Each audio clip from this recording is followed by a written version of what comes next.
नमस्कार, आप देख रहे हैं न्यूज 18 का डिजिटल प्लेटफॉर्म। आपके साथ मैं हूं शिप्रा झा। नरेंद्र मोदी सरकार के तीसरे कार्यकाल में वन नेशन वन इलेक्शन विधेयक पेश कर दिया गया और इस विधेयक को लोकसभा ने 269 वोट से स्वीकार भी कर लिया है, जबकि इसके विरोध में 198 वोट पड़े हैं। ये बिल देश में लोकसभा और सभी विधानसभाओं के चुनाव एक साथ कराने से संबंधित है। विपक्ष इस बिल का ये कहकर विरोध कर रहा है कि इससे देश के संघीय ढांचे को नुकसान होगा और क्षेत्रीय पार्टियों का अस्तित्व समाप्त हो जाएगा। वन नेशन वन इलेक्शन के प्रस्ताव का विपक्ष भले ही विरोध कर रहा हो, लेकिन ये प्रस्ताव भारत के लिए नया नहीं है। आजादी के बाद जब देश में पहली बार 1952 में चुनाव हुए थे तो वे इसी तरह से हुए थे। उसके बाद 1957 में भी चुनाव वन नेशन वन इलेक्शन के तर्ज पर ही हुए थे।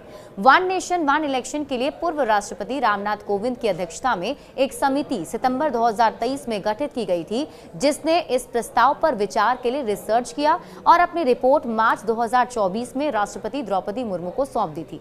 कोविंद समिति की रिपोर्ट में केंद्र और राज्यों के चुनाव एक साथ कराए जाने की सिफारिश की गई और इसके साथ ही समिति ने कुछ अन्य महत्वपूर्ण सिफारिशें भी की हैं, जिसके तहत केंद्र और राज्य के चुनाव एक साथ कराए जाएं। ये कहा गया है लोकसभा और विधानसभा के चुनाव 100 दिन बाद ही निकाय चुनाव कराए जाएं। मतलब ये कि लोकसभा विधानसभा के चुनाव एक साथ हो और उसके 100 दिन के बाद निकाय चुनाव कराए जाएं।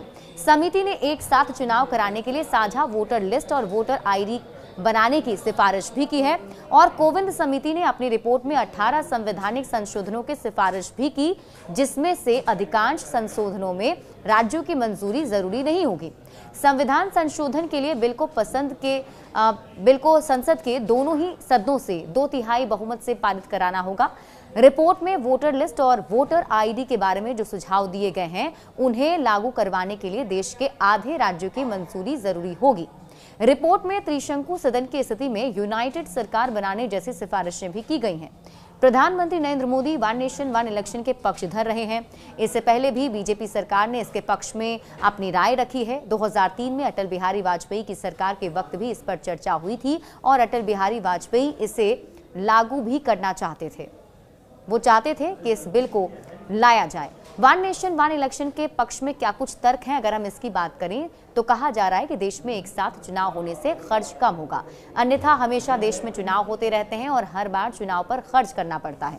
राजनीतिक दलों को भी कम खर्च करना पड़ेगा। देश में कई बार चुनाव होने से अनिश्चितता की स्थिति भी बनती है और व्यापार निवेश प्रभावित होता है। बार बार चुनाव होने से सरकारी मशीनरी प्रभावित होती है, जिससे नागरिकों को असुविधा होती है।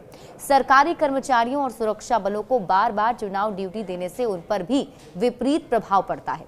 आचार संहिता लागू हो जाने के बाद से कई बार कल्याणकारी योजनाओं को लागू करने में देरी होती है, जिसकी वजह से विकास कार्यों पर असर पड़ता है। बार बार चुनाव होने से मतदाताओं का उत्साह भी कम हो जाता है और वे वोटिंग में रुचि भी नहीं लेते हैं। वन नेशन वन इलेक्शन के प्रस्ताव को लागू करने में कई चुनौतियां हैं, जिन पर विचार करने की जरूरत भी है और संभावना जताई जा रही है कि सरकार इसके लिए बिल को संयुक्त संसदीय समिति के पास इसीलिए भेजी है ताकि वहां सब कुछ क्लियर हो जाए। बिल को लागू करने में ये चुनौतियां क्या हैं, अगर हम उसकी बात करें तो वन नेशन वन इलेक्शन के प्रस्ताव को लागू करने में चुनौतियां हैं, जिसके तहत विचार करने की संभावना है। सरकार इसे जेपीसी को इसलिए भेजी है, बताया जा रहा है कि इसमें क्षेत्रीय मुद्दे गौण हो जाएंगे। मतलब ये कि अगर चुनाव एक साथ होते हैं, जो क्षेत्रीय मुद्दे हैं वो उतने उठकर सामने नहीं आ पाएंगे, क्योंकि लोकसभा चुनाव के दौरान ही राष्ट्रीय मुद्दे फोकस में होते हैं। क्षेत्रीय पार्टियों का अस्तित्व भी संकट में आ जाएगा, क्योंकि एक साथ चुनाव होने से क्षेत्रीय पार्टी पर ध्यान कम जाएगा, क्योंकि क्षेत्रीय पार्टी वो स्थानीयता की ही राजनीति करती है, उन्हीं मुद्दों को उठाती है।